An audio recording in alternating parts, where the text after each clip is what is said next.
आधे से ज्यादा लोगों को हमारी सरकार ने मुफ्त अनाज दिया है। साथियों, आज मैं इसी से जुड़ी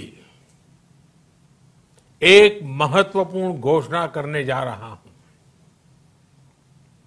साथियों, हमारे यहां वर्षा ऋतु के दौरान और उसके बाद मुख्य तौर पर कृषि क्षेत्र में, एग्रीकल्चर सेक्टर में ही ज्यादा काम होता है।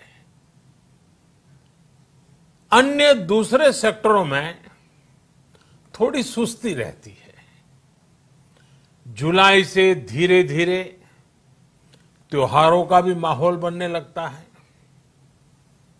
अब आप देखिए, अभी 5 जुलाई को गुरु पूर्णिमा है, फिर सावन शुरू हो रहा है, फिर 15 अगस्त आएगी, रक्षाबंधन आएगा, कृष्ण जन्माष्टमी आएगी, गणेश चतुर्थी आएगी, ओणम होगा, और आगे जाएं तो काटी बिहू है, नवरात्रि है, दुर्गा पूजा है, दशहरा है, दीपावली है, छठी मैया की पूजा है।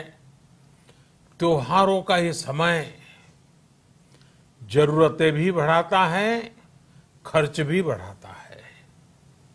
इन सभी बातों को ध्यान में रखते हुए ये फैसला लिया गया है कि प्रधानमंत्री गरीब कल्याण अन्न योजना का विस्तार अब दिवाली और छठ पूजा तक, यानी नवंबर महीने के आखिर तक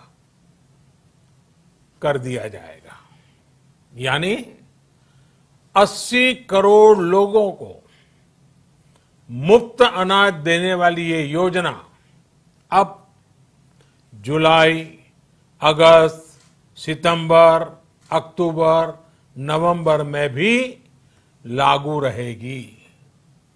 सरकार द्वारा इन 5 महीनों के लिए 80 करोड़ से ज्यादा गरीब भाई बहनों को हर महीने परिवार के हर सदस्य को 5 किलो गेहूं या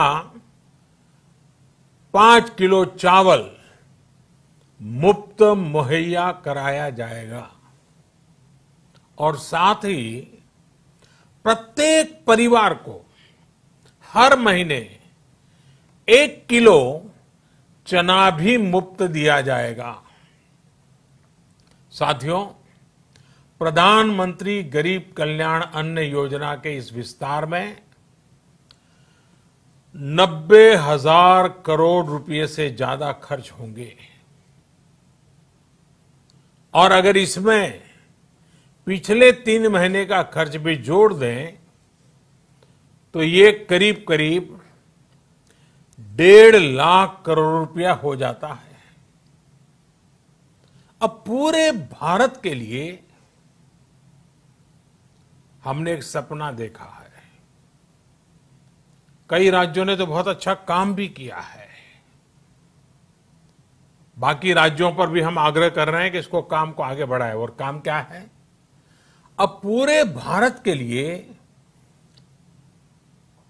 एक राशन कार्ड की व्यवस्था भी हो रही है। यानी एक राष्ट्र एक ration card, 1 nation 1 ration card. इसका सबसे बड़ा लाभ उन गरीब साथियों को मिलेगा जो रोजगार या दूसरी आवश्यकताओं के लिए अपना गांव छोड़ करके कहीं और जाते हैं, किसी और राज्य में जाते हैं। साथियों, आज गरीब को, जरूरतमंद को सरकार अगर मुफ्त अनाज दे पा रही है तो इसका श्रेय प्रमुख रूप से 2 वर्गों को जाता है। पहला, हमारे देश के मेहनती किसान, हमारे अन्नदाता, और दूसरा हमारे देश के ईमानदार टैक्स पेयर,